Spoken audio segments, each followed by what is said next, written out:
Parrainer une poule pour obtenir de bons œufs frais et bio, c'est ce que propose un éleveur des Bouches-du-Rhône. Un patron qui paye la formation de son futur employé, c'est la solution trouvée par un transporteur routier pour embaucher un jeune chauffeur.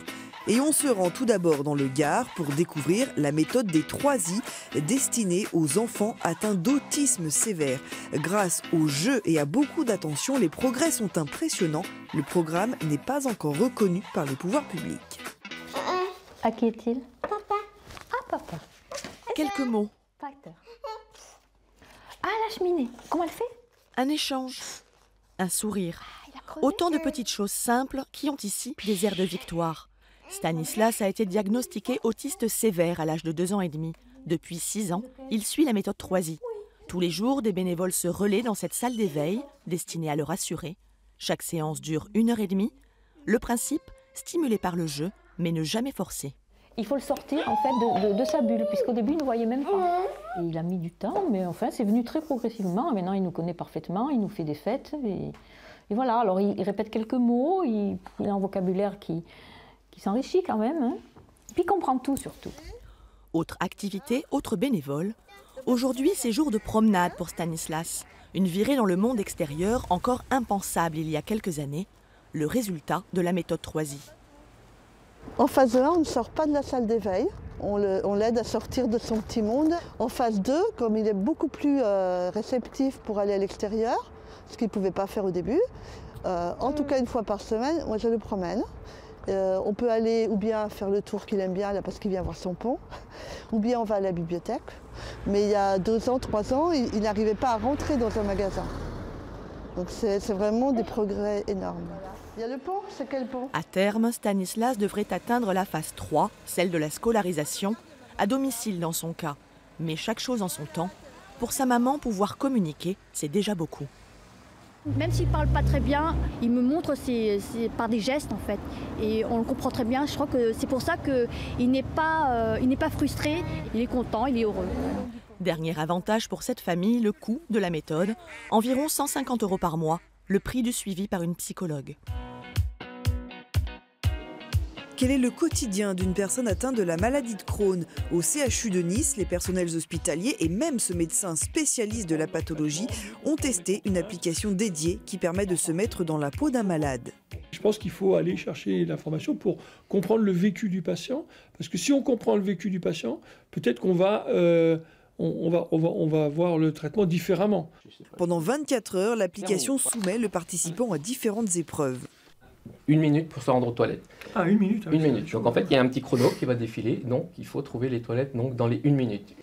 Éric Balèze souffre de la maladie de Crohn depuis l'âge de 14 ans. Il milite pour une meilleure connaissance de cette pathologie. Combien de fois on m'a dit ah ben non, vous avez la pleine forme, mais après quand j'énumère que oui, effectivement, j'ai eu 3 cancers, j'ai eu l'ablation du côlon, prostate, vessie, rectum, vésicule biliaire, réectostomisée, iléostomisée.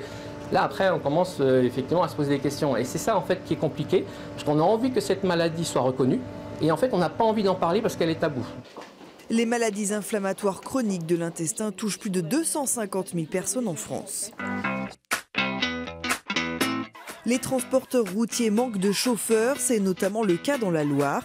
Le secteur peine à attirer les jeunes. Du coup, certaines entreprises, en partenariat avec Pôle emploi, financent les formations de leurs futurs employés.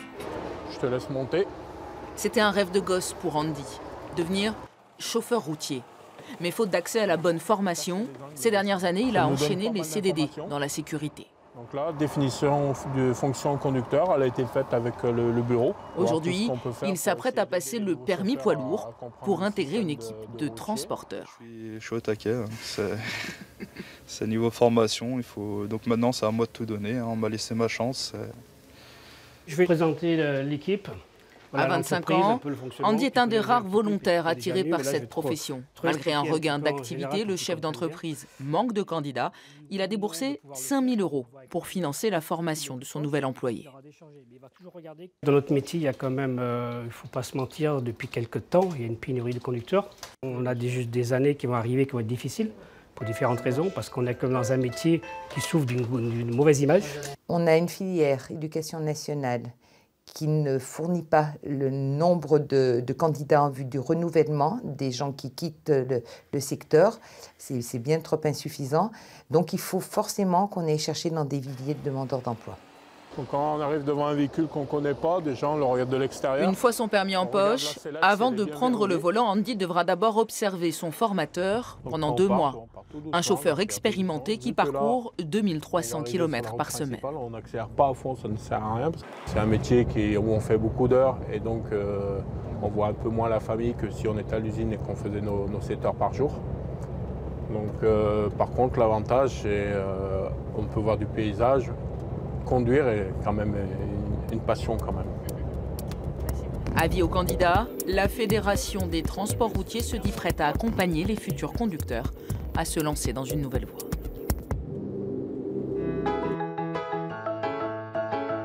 Parrainer une poule en échange de beaux œufs frais et bio, c'est ce que propose un éleveur de Pélissane dans les Bouches-du-Rhône pour financer en partie son élevage. Sur le marché, il recrute de nouveaux parrains et marraines. Et monsieur, il a parrainé 4 poules et il a mis les noms des Beatles.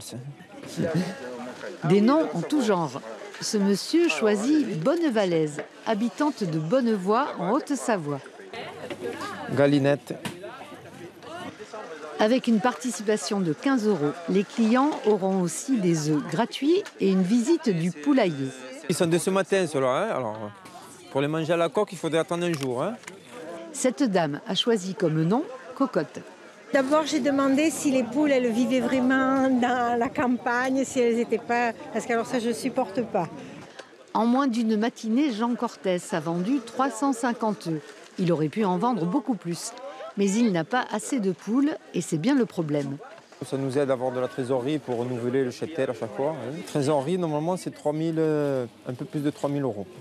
Et là, ça équivaut à 200 parrainages. Et là, on a dépassé les 100. Alors, je pense que ça va le faire. Jean ou sa compagne ramassent des œufs 4 fois par jour.